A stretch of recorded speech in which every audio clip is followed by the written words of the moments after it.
Well, the oil could definitely be worse. It didn't have a lot of antifreeze in it.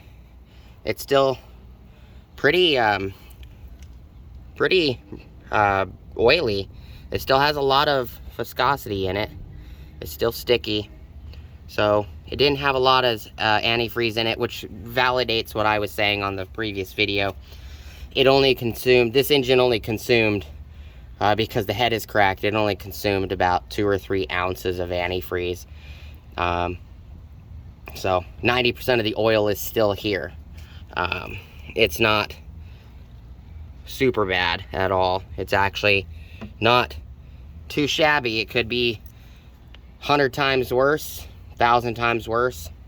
It could be, you know, 20% better, but, you know, a couple ounces of antifreeze isn't really that bad, and I'll show you guys.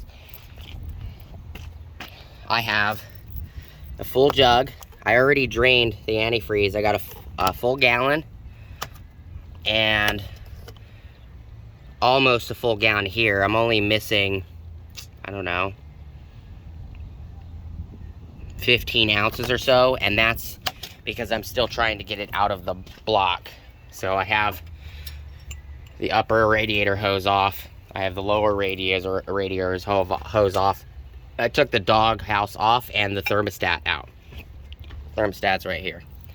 So as you can see, it's right there. It's still open, so we can still get coolant out. The rest of the coolant's in the block. So I don't know, there's about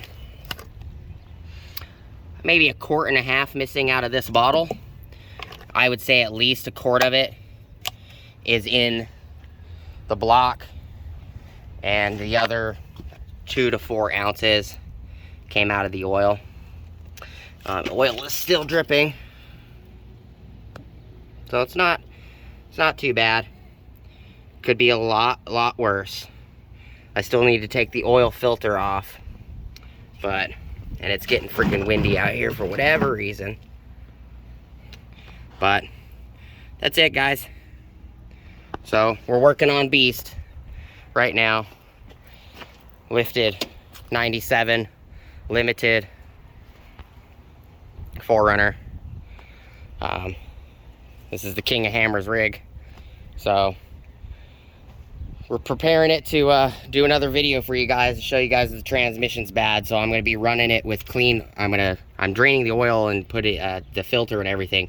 I'm going to be putting clean oil in it, and we're going to be running it without antifreeze, just to show you guys the transmission is bad, as well as I think one gear on the transfer case is bad as well. So just giving you guys an update.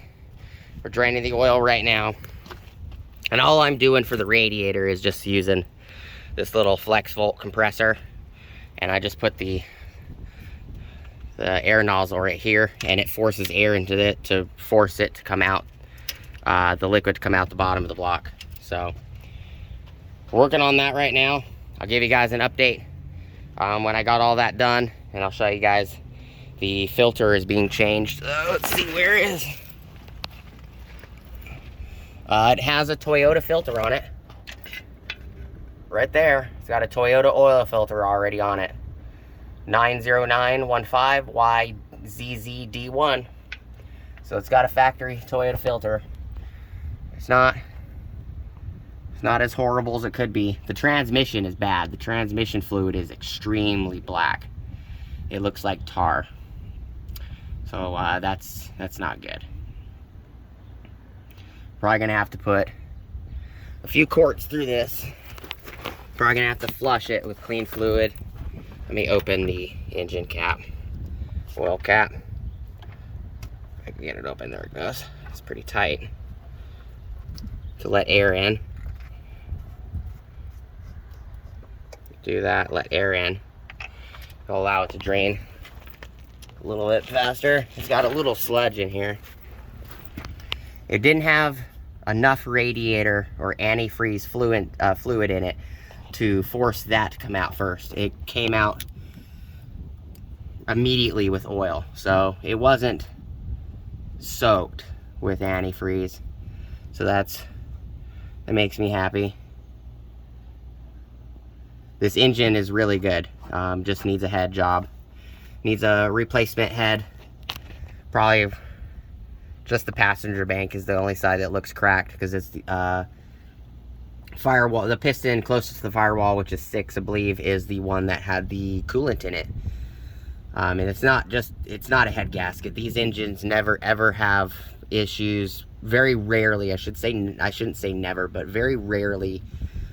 It's super uncommon to see head gaskets blow. It usually is they get overheated and the head cracks.